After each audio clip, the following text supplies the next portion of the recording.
you are here in the spirit of collaboration. Why you're here? Because you believe that neighborhoods are safer when all of us have an opportunity to access good paying jobs, transportation, training and education, healthy food, and healthcare services. And why are you here? Because you want to make a difference in our community, but you also recognize that you can't do it alone. Again, I emphasize that today's session is all about collaboration, working together, seeking partnerships to have an even greater impact on our community. The three focus areas will be knowing your community, knowing your organization and telling your story, and codifying partnerships and resources. So we're going to talk about knowing your community, knowing your organization, telling your story, and codifying those partnerships and resources. So, do you know your community? What programs and services currently exist in schools, in the community, at churches, and etc.? I'd like for you to jot those down, just a couple things. What do you know about your community? What programs and services leap out to you? Anyone? What do you think are great, outstanding programs that come to mind if someone were to ask you, what are some programs in your community? What would you say? Someone?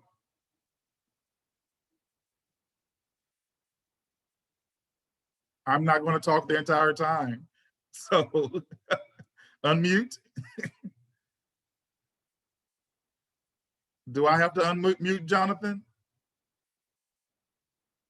So Dr. Gilmore, we have one comment from Tara Schoonover, and she says, VIPS programs, of course, everybody reads and everyone counts. Okay. And if anyone is unfamiliar with those two programs, those are our literacy and math programs. We also have Partners in Education, where we do this work specifically, find community resources to support public schools. I did see someone put in the chat Line for Line, which is one of our strong partnerships, a local barbershop, O'Neill's Barbershop. They do this in schools. They bring the barber chairs into the schools by partnering with VIPS, and they give out haircuts as children are reading. I see Council on Aging, Gardens. There was a Gardens one in schools. Gardens for Schools. I'd like to get in touch with Gardens for Schools. If anyone has that contact information, that would be wonderful. So we can get those children learning how to grow and learning about healthy food choices. Cancer Services support groups for children and families. Absolutely. Excellent job. So knowing your community is very important whenever you want to seek partnerships to grow what you're doing or to get involved in what someone else is doing. And as a treat to those of you all that attended or attending today, I'm going to provide you with a community resource directory that I created with over 150 community organizations in this city that you could possibly partner with, but I'll save that for later. When someone asks, what are the gaps in programs or services? Where are we weak in the city of Baton Rouge and East Baton Rouge Parish in providing programs and services to our youth, children, and families? What would you all say are some gaps? Again, this is all about knowing your community. What are some gaps in areas where we may be weak at or not providing the services that our children and family need in East Baton Rouge Parish? Anyone want to share where they think we're weak or there are gaps in services?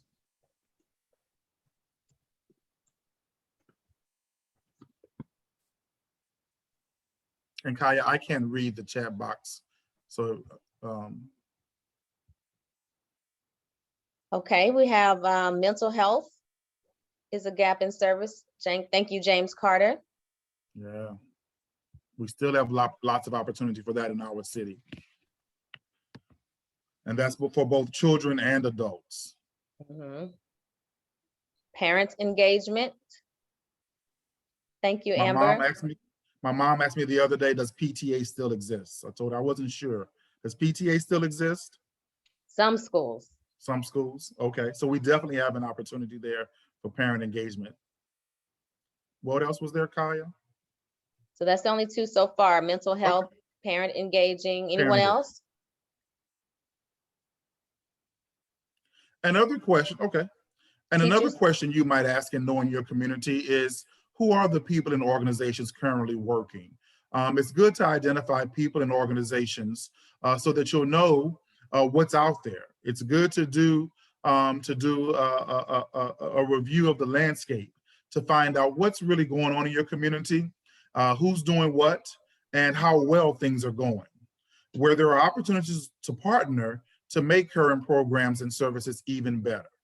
And that's what we're here for today, is to allow you to be able to tell your story and talk about what you do, but also identify people and organizations that you can partner to have an even greater impact in our community. One thing I emphasize in most of my talking points now is, let's look at Baton Rouge and the surrounding area as centers of opportunity. It's very easy to do a presentation where there's lots of numbers that talk about crime, homelessness, the lack of educational opportunities, or the number of D and F schools in the parish.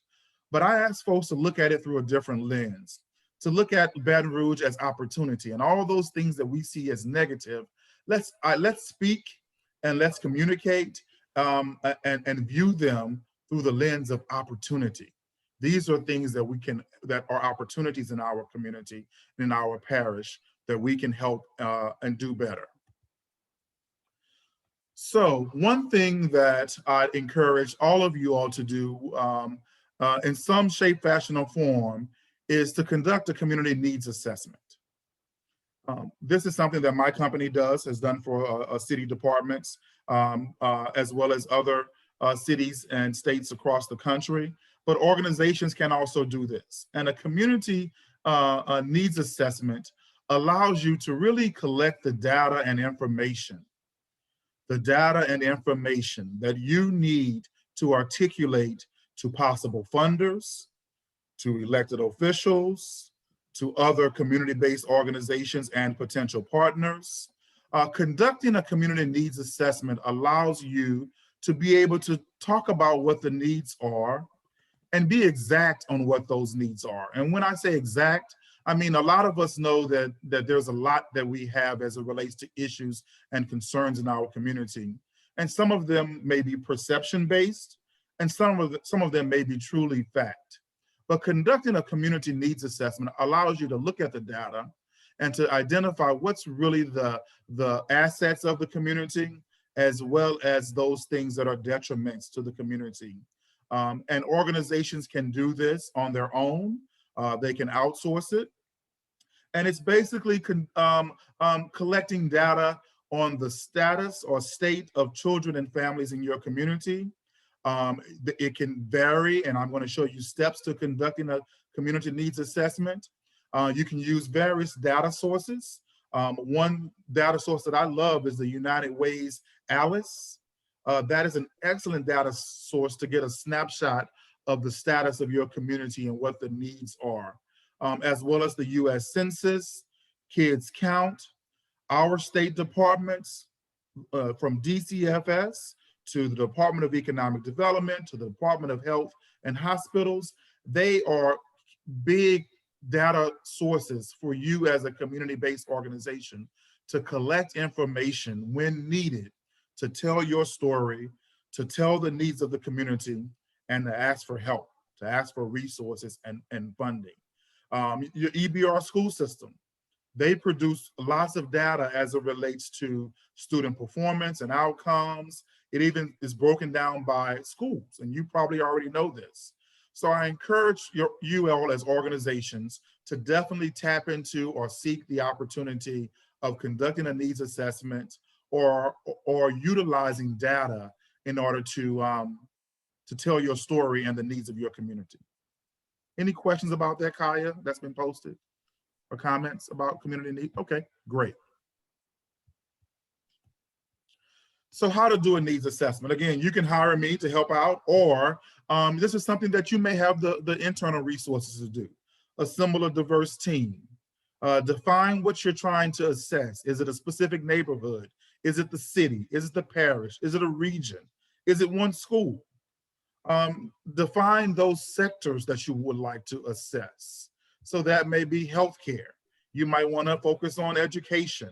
You might want to focus on specific job sectors. Identify the components to assess. Is it nutrition? Is it crime? Is it drug use? Is it housing?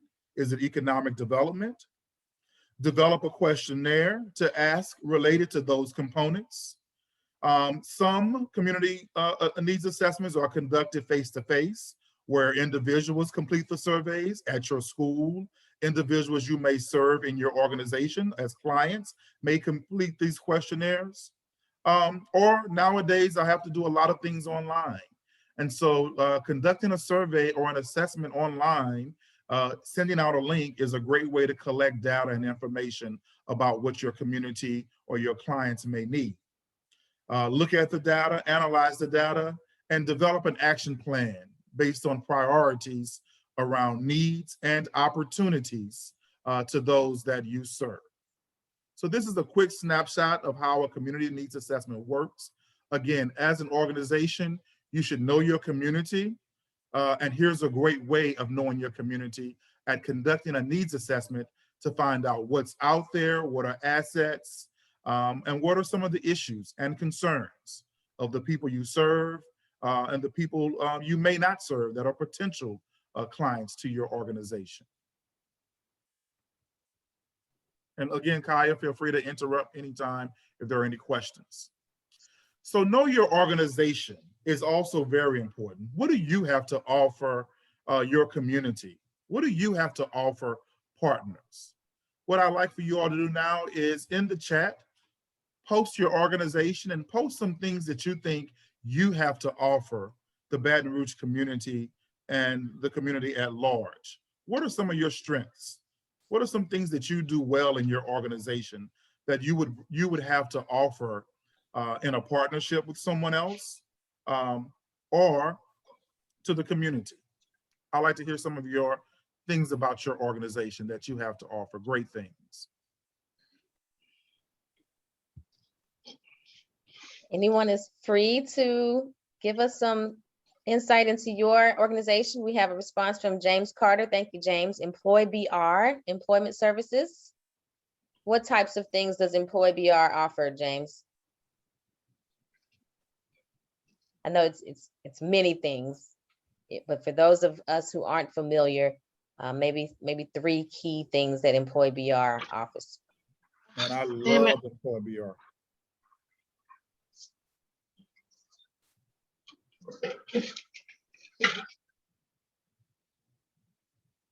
Anyone else while James possibly thinks of some things he wants to share? Training dislocated workers and youth service assistance. Much needed things. Well. Unity Baton Rouge, thank you, Pastor Wall. Unity Baton Rouge outreach, faith, community. Hold on, it scrolled up on me. Let's see. Community service and feeding those who live in impoverished neighborhoods, community gardens.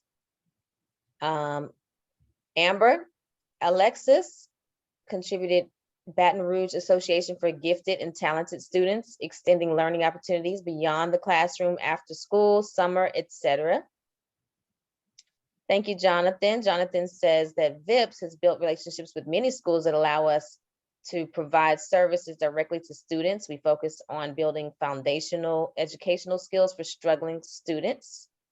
Kathy Coleman, Grandparents Raising Grandchildren, Info Center of Louisiana. Wonderful organization. Very. Much needed. Patience. Go ahead. One more. Teach citizens a new way to learn and teach handwriting. I write virtual lesson plans for different needs. Thank you, Patience. Oh, wow. Okay. All right. Good. So this is very much so a part of telling your story, knowing what your organization does, what are your strengths, what are your weaknesses, opportunities for improvements, and threats to your organization. Is it your staff? Do you have a very competent and capable staff? Um, do you lack things in your organization that needs improvement, like leadership, services, and funding? And what's most important whenever you are telling your story and seeking partnerships is you must be capable of telling folks how well is your organization performing. Some folks do that in annual reports. Some folks do that in quarterly reports. But being able to track your performance is one thing to have an organization and you go out and brag and say, you know, we're doing all these great things in the community. But if you can't quantify that or qualify that, it's very difficult to get funding. It's very difficult to find partners because people want to see on paper how well the impact that you are having in the community.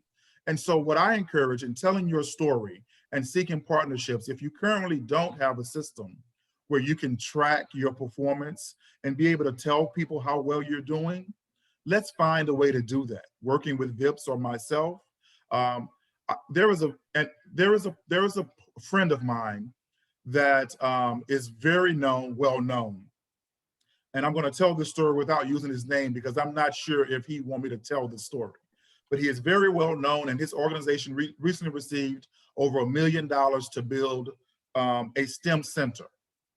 And he has received funding from all sorts of donors and is impacting kids in the area of STEM like I've never seen before, thousands.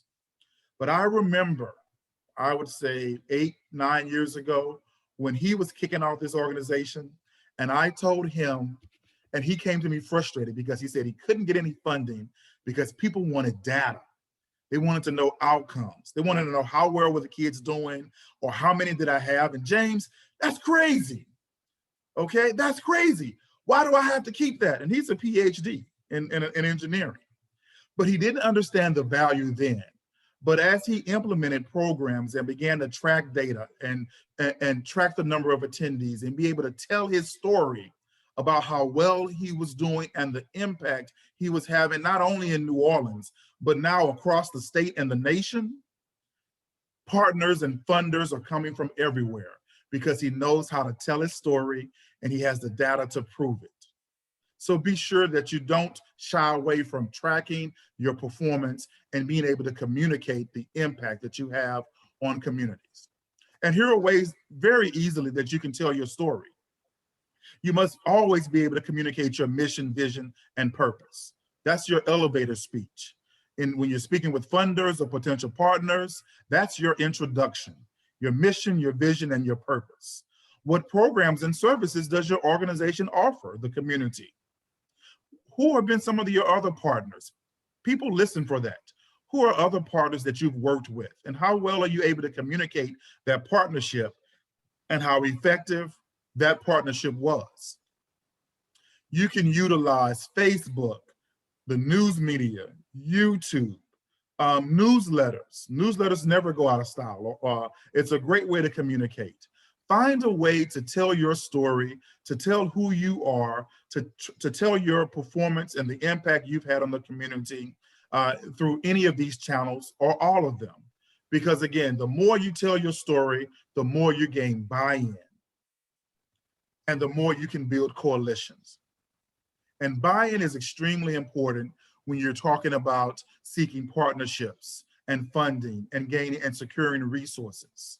It's very important that you identify a network of people who are within your circle that are trying to do the same thing you're doing, be it educate kids, be it provide mental health services, be it provide job training and jobs. Building coalitions is a powerful way to advocate for your cause and for your organization. It's one thing for you to tell your story, but it looks even more powerful when you have created an association, gain buy-in and support from others, and you all go together as partners to advocate for more resources, to advocate for more dollars, and to apply for grants. So building coalitions and gaining buy-in of others that are like-minded as you in the organization that you serve is a very powerful in telling your story and securing and accessing more resources. And one way that I recommend you do this is part of your homework, is establishing MOUs and CEAs, memorandums of understandings or cooperative endeavor agreements with partner organizations. One of your assignments and takeaway from this seminar is I'd like for everyone on this call to establish at least one MOU or CEA with someone on this call or someone not on this call. I want you to go out there and to be able to tell your story, tell what you do, how you do it, tell your mission, vision, and purpose, find someone that you like to partner with, and establish an MOU or a CA with them to codify that relationship. And for those of you all who may not know, MOUs are non-binding agreements that basically spell out the goodwill and the partnership that we're going to do together. MOUs don't always involve money. It can be you all just agreeing to share knowledge, information, work hand in hand, be a resource to one another. It's a non-legal document, and it's something that kind of, it's a little bit bigger than a shaking of a hand agreement. It's where you codify on paper, here is how we are going to partner together to do the work that we do even better, to have an even bigger impact. And for those of you all that decide that you'd like to partner with government agencies, such as the Baton Rouge North Economic Development District or the City of Baton Rouge, they oftentimes ask for cooperative endeavor agreements. And those cooperative endeavor agreements are very similar to MOUs, but they oftentimes involve financial partnerships or financial agreements where you may receive dollars and you must show how the community or the city at large is going to benefit from awarding you those dollars. And so one of the biggest takeaways I like for you all to do is to go out in the community and establish one more MOU or CEA with an organization, a business, a nonprofit, a government entity, and bring that CEA or MOU back to Kaya and back to VIPS to codify your relationship. If you need help in executing that CEA, I am here as a free resource to you. But we want to build more partnerships in Baton Rouge. VIPS wants the community to build more partnerships in Baton Rouge. And by establishing CEAs and MOUs, that's a tangible way of measuring what you are doing and what VIPS is doing by expanding and growing partnerships in our community. And I ask you to get out of your comfort zone. There are so many businesses and organizations out there that haven't really been tapped into, that have an interest in bettering the Baton Rouge community. I encourage you to seek out different partnerships of people that you might have not had partnerships before to be able to do the work that you do and align the mission of your good works. I know for a fact, what you see on the screen are partners of mine, the YWCA, the Breck Foundation, I sit on that board, Breck Parks, Scotlandville Magnet High School, the City of Baker Police Department, the Council on Aging, Fathers on a Mission. These are organizations that I know of personally, that I work with personally, that are in the community, that do great work, that have great partnerships and CEAs and MOUs with organizations, but that are always open to other great ideas and greater partnerships. And there are many others out there. And so your homework is to go out and secure resources. Your homework is to go out and secure partnerships so that you can secure more resources to do the work you do. If you need assistance in executing an MOU or a CEA, or if you'd like to reach out to me to tap into maybe where there are partners that you may not know about, and I can connect you all. As Kaya said, I love connecting people and organizations. Please feel free to email me and let me know how I can help you in executing a partnership that maybe you've never had before. On the screen, you'll see my email address.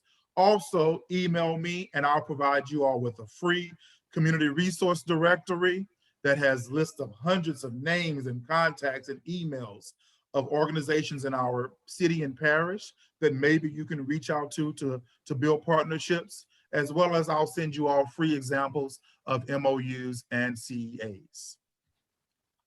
Kaya, I'll turn it back over to you. I tried to keep us on, get us back on time. So I'll take it back to you and I'll open it up for any questions or comments. Thank you, James. That was wonderful. We appreciate you taking some time out of your day to join us and share some of this valuable information as eloquently as you've done. We don't have any additional questions. Something struck me that, when I first learned about collecting data was a bit intimidating. So maybe you could delve just for a couple minutes prior to us introducing our community partner guests about how the different methods of data can be so effective, even from just grassroots collection of data to the more intricate ways of collecting data. For example, just as simple as keeping sign-up sheets for events. That's collecting how much traffic has attended, that's how many views of your resources and what you have to offer, and people that have access to what you are doing for the community. That's very valuable. Keeping track of donations, how much you've distributed out, that's how many people you've served. So can you expound just a little bit more on what exactly that means when you say collecting data? Because I know people can get a little nervous when they say, oh no, I have to collect data. Yeah. So first of all, we live in well, I'm not going to say unfortunately, times have really changed over the past 10 to 20 years in organizations and people being able to prove their impact. Government dollars, donors, they are requiring organizations and individuals to be able to show them the return on their investment. And so it's very important that you find what works best for you and your organization, from a minimum signing up sheets, applications, the information you collect on applications, be it income, race, gender, geographic location. Some people are out there and they want to have an impact on North Baton Rouge. So you working in the 70805, 70811, 70806 area codes, that's attractive to other partners out there. And so tell those partners the impact that you can have in those areas or that you have had in those areas. And you can't do that if you don't set up a system in your programs and in the services you provide that you're able to collect information, and then be able to synthesize that information to tell your story. Newsletters, YouTube, testimonials. Donors and partners, they want to hear people tell the story of their experiences with you and their organization. Be able to tell folks, Employer BR, young people go through that program and get great services all the time. I love their videos when they have children telling the stories of the successes they've had going through those employment programs. That gains more partnerships, which leads to hopefully more resources and dollars. Thank you for that, Dr. Gilmore. We do have a question from Pastor Wald. Can you reiterate what a CEA is? A CEA stands for Cooperative Endeavor Agreement.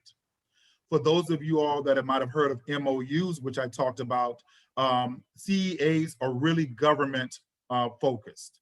So nonprofits, you all may have MOUs between one another where it's an agreement, not non-legal, but it's an agreement that describes the programs and services you all will partner on and what one organization will do and what the other organization will do.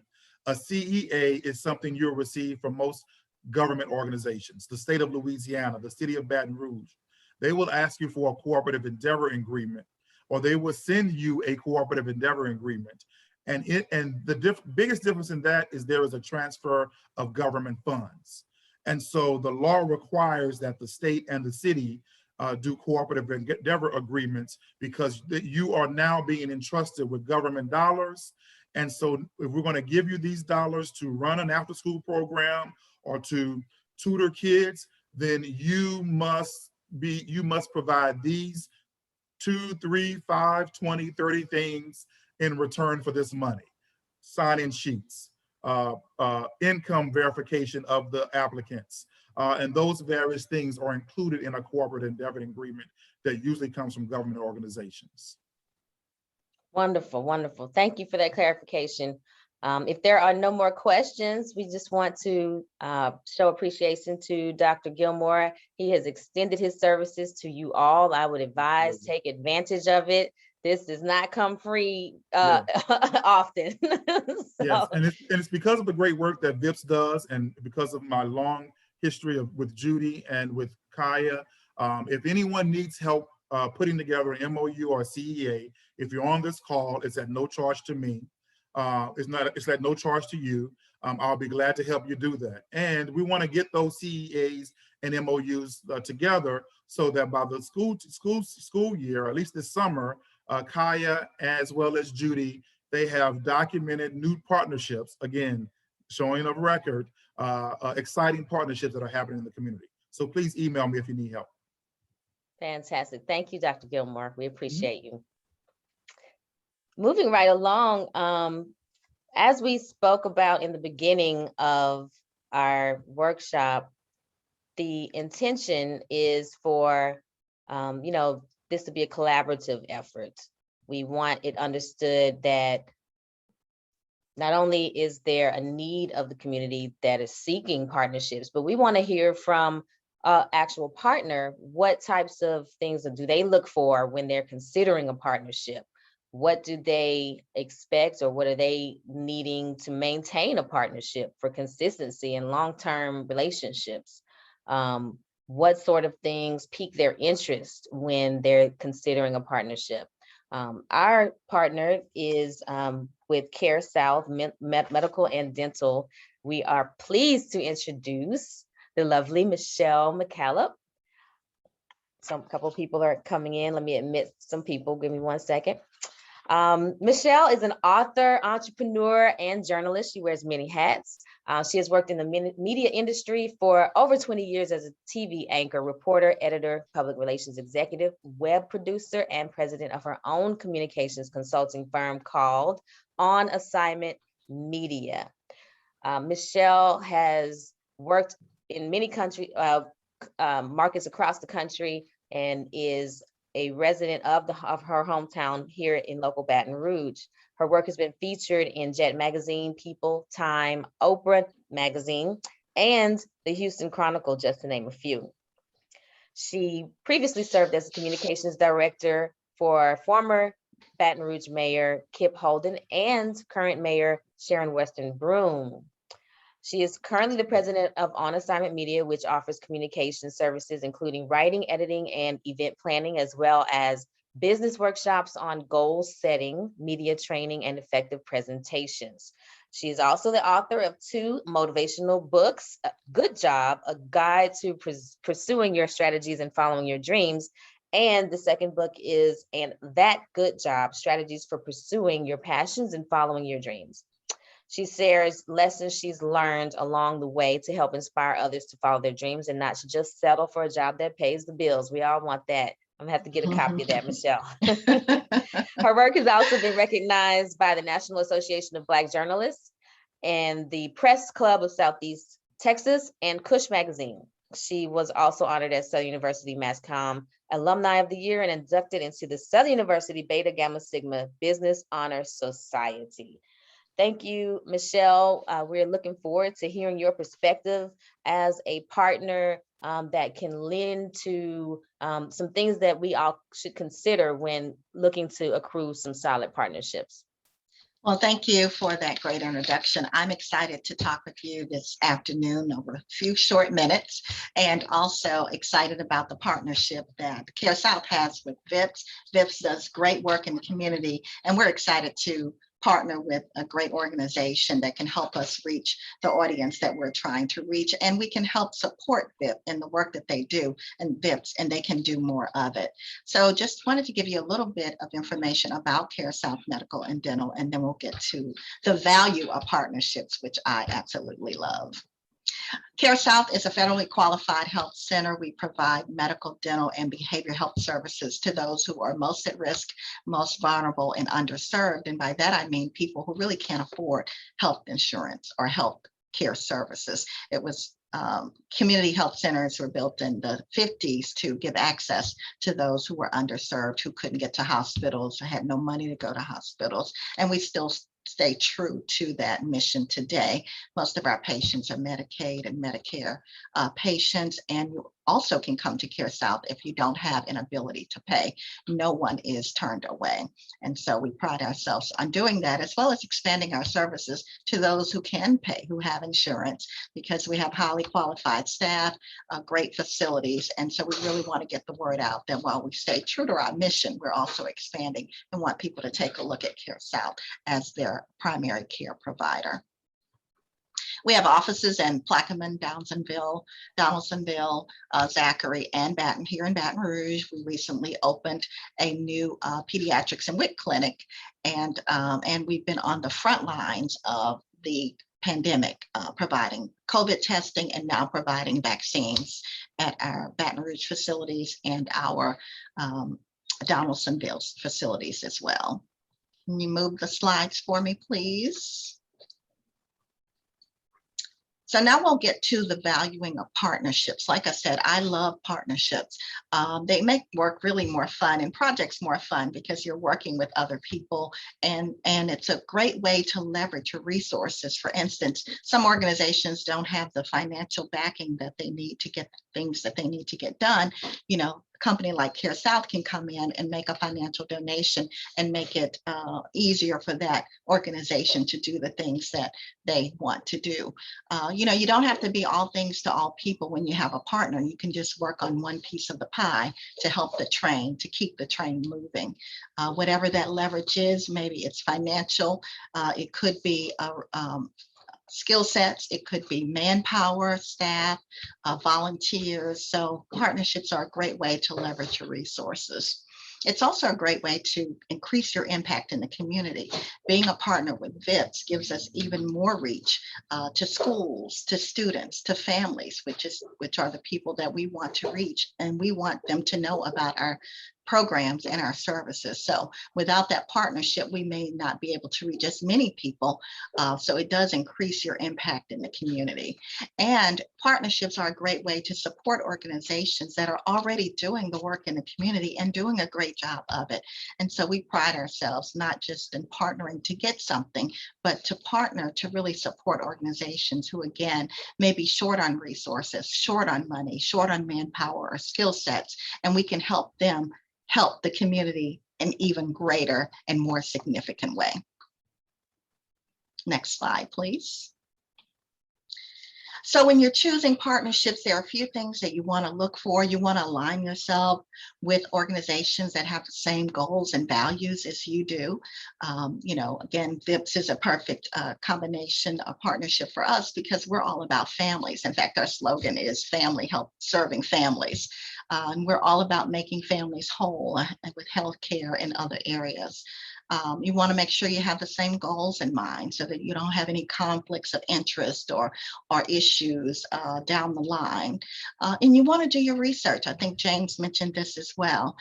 You want to investigate and do homework and research your partners. You know, go to their website, go to their Facebook page and social media pages and check them out. Do they have an active social media presence?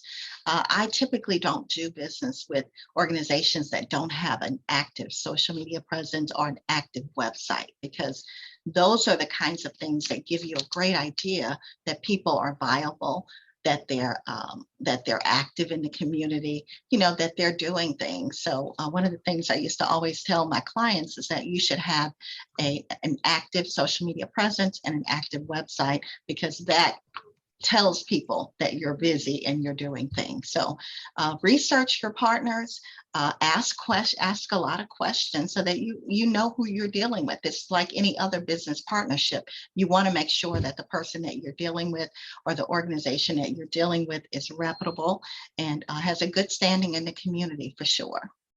Next slide, please. So again, the best thing is to discuss your expectations with your partner. What are you expecting from them? Again, so that you don't have any issues down the line. What do you expect to get? What do you expect to give? Communication is really the best thing when it comes to creating good, solid partnerships. Put it in writing. I can't stress this enough. And James touched on this as well with the different MOUs and things of that nature. But put it in writing. I can tell you a short story about a partner that I worked with, not here at CareSouth, but in my former life, where we had a partnership and had discussed it in detail. And then my contact's manager came and wanted to cancel the partnership right away for whatever reason. But because we had it in writing and because we had worked on it significantly, he had to adhere to the commitment that was made. And so that's just one example of how important it is to put it in writing. And so that if you ever again have an issue or have a conflict or what have you, you have it in writing and it's there on paper and there's no question about it.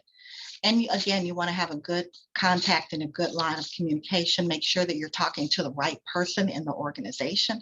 Make sure that you have a good person and contact that you can call when you need to have answers or when you're looking for more information. That's so important for sure. Next slide, please. And James mentioned this as well. When you're doing community partnerships, you're looking at it as a long-term investment. This is a relationship that you want to build and you want to continue to build over time. I have many partners that I've worked with that I'm working with here at CareSouth that I worked with years ago. We may not have had a partnership for a while, but we still have a good relationship. These are people who can be good ambassadors for you, your company, your brand. And so you want to make sure that those partnerships stay intact. You want to develop those partnerships. You want to keep in touch with your partners. Again, even if the partnership is a short-term partnership, you want to just continue to have open communication, let them know what you're doing, they can let you know what they're doing. And so again, there are partners that I haven't worked with for years that if I need them or I'm working on something that's relevant to their organizations, I can pick up the phone and we can continue as, where we left off. And so know that any good partnership is a partnership that you want to nurture for the long term, because again, it's great support in the community and it's great knowing that you can pick up the phone and get what you need for your organization to continue in partnership and to continue to serve their community. CareSouth is committed to serving our community. It's the right thing to do. And we are always looking for partners to help us do that. Partners in education, partners that deal with families, partners that deal with athletics, because athletics is all about kids and leadership skills. And so it's a variety of pots that we deal with on any given day or throughout the year. And so we're always looking for partners to help us reach those audiences and help us continue to tell our story, which James also mentioned. It's important that you tell your story and you get partners that help you and enable you to tell your story and let people know who you are and what you're doing.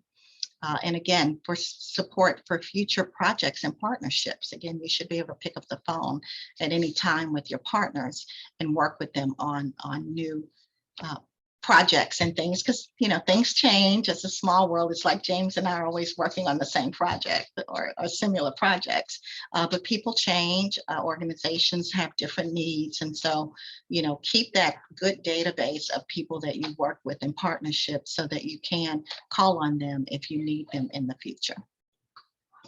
Next slide, please. Again, VIPS is a great partnership for us because of families, because of schools, because of the reach that we have in the community, because it increases awareness of our programs and services.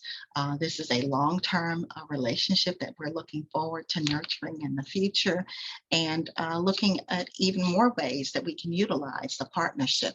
We recently created a video of oral health care, teaching kids how to properly brush their teeth, which that will be shown in various schools. And so that's a perfect way for us to do a good community service by teaching kids how to brush their teeth and getting them comfortable with the whole idea of going to the dentist, as well as, again, increasing the awareness that we do have dental programs, that people may not know that we do have dental and we do have behavioral health and we do have all kinds of medical services. So it's a program partnership that we're looking forward to nurturing even more so in the future. And so I encourage you to reach out to community partners. If you have something going on, identify an organization or business who might be interested in what you're doing, and you don't know until you ask. So I say, why not just contact the organization, contact the businesses that you're interested in, let them know who you are and tell them what you're looking for. 9 times out of 10, most companies are looking to extend their reach in the community. And so they're interested in at least listening to what you have to say. It's great partnerships, again, great, because you don't have to go it alone. We don't have to do everything. I don't have to recreate the wheel. If it's something that we want to do here at CareSouth, there's probably an organization that's already doing it and doing it well. And we can partner with them. We can support them in doing it even better and extending their reach in the community. And again, 2 heads are better than one. Working with people on projects is really good. And again, these are really good relationships to develop long term, so that you can continue to make an impact in the community, continue to serve your community, and continue to make a difference in the community. So I would say anybody out there who has questions about community partners and whether or not you should partner, yes, you should partner, and you should identify people to partner with. And a couple of tips I want to give you. One of the best ways to do that is to read the newspaper, go to Facebook and the social media and everything, and see who's doing what. As Jane mentioned, identify people that are key players in your community. One of the best things that I do is I peruse the business section of the newspaper to see who got promoted recently. What are they doing? And so identify new companies that are coming in the area. Identify companies that you're seeing more of, that you can reach out to and target. And don't be afraid to send in a letter, send an email, call them, because again, most companies are looking to serve our community and to extend our reach in the community. So go out and create those partnerships and develop those good long-term relationships that will benefit all of us, and it's a win-win for everyone. And so that concludes my presentation. You have my number there. Please reach out to me. We're always interested in what's going on or what people are doing in the community, and I'll be happy to answer any questions that you may have. Thank you so much, Michelle. That was wonderful information, especially from, as we said, that perspective that was very necessary to tell both ends of the story. So thank you for sharing. You're welcome. Just as in closing, as we begin to wrap up, there's a few acknowledgments that we'd like to make before we leave. But just to add, I think it's very important to also keep track of your partnership engagement so that you know what partner did what for what event or initiative. And that way you can quickly reference them again. And you can always recall what that relationship was built on. As well as, just remembering that some organizations, which I've come to find, especially major corporations, have corporate social responsibility. So they are looking for opportunities to support the community and give back, and have money set aside a lot of times to do those things. So break out of your comfort zone, like Michelle said, and venture out and take some initiative to find partners as well. And we are all here to help. Yes, and one of the things I'd like to point out is, new companies that are in town, they don't know about those opportunities. So you're actually doing them a favor by reaching out and saying, hey, we're here. This is what we do. This is how we've been doing it for a long time. So they not only have a responsibility, as you said, for social responsibility, but they also are looking for that information and don't know where to turn. And so by you calling them and identifying them, you're helping them, and you're definitely helping yourself as well.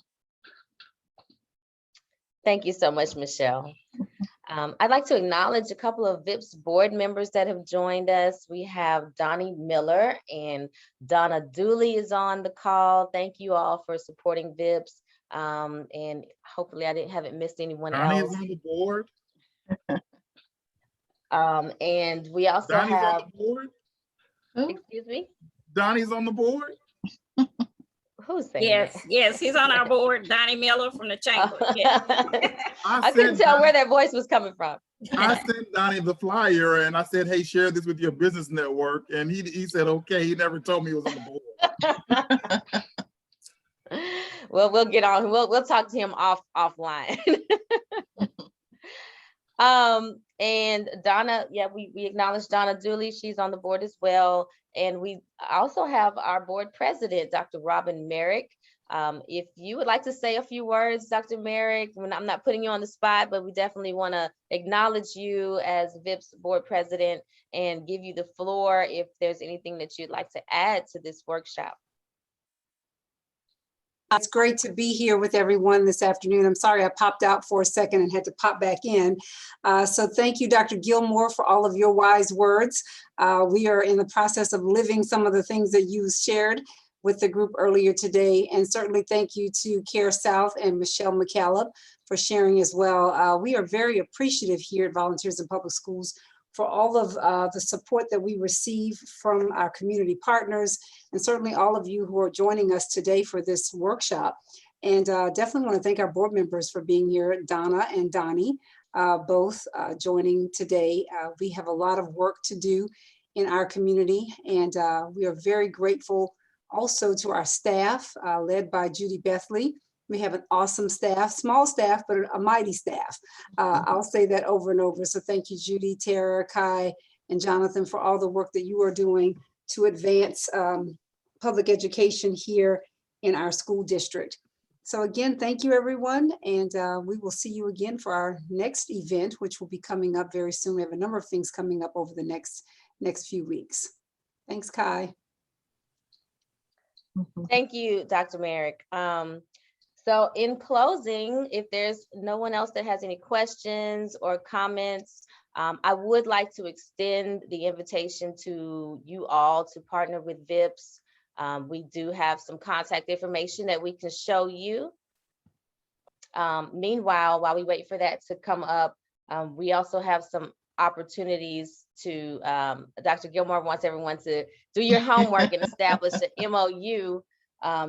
If Jonathan has that last screen for all of our contact information, if you want to contact VIPS to partner with us, we definitely want to follow up with you. I would also like to put some information in the chat about VIPS Career Pathways portal that we are developing. We have some amazing business and corporate partnerships and people with various skills and trades and talents that we want to offer to our East Baton Rouge Parish Public Schools to access at will. We also have a leadership program that we're forming and have just piloted at Glen Oaks High. So those high school students will have access to those career pathway videos, just 3 to 5 minute videos explaining a day in the life of what you do as a profession that can possibly inspire a student. And we want as diverse careers as possible, not your typical ones. We want your typical ones as well, your go-to type of trades that they're familiar with and jobs that they're familiar with, but we want their minds to be thinking beyond their immediate communities or what they would normally be exposed to. That's what we do here at VIPS, and we want to take advantage of the opportunity that we have to utilize our community support, such as you all, to do those things. There is a link in the chat that I've just posted with a direct link to more information about the VIPS Career Pathways portal and how to submit videos in the whole process. Thank you all again for joining us. This has been very informative and just a wonderful gathering of so many wonderful people that have been supporting what we do and are looking to support each other and our schools.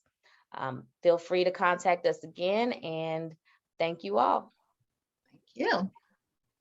Have a great night. Have a great evening.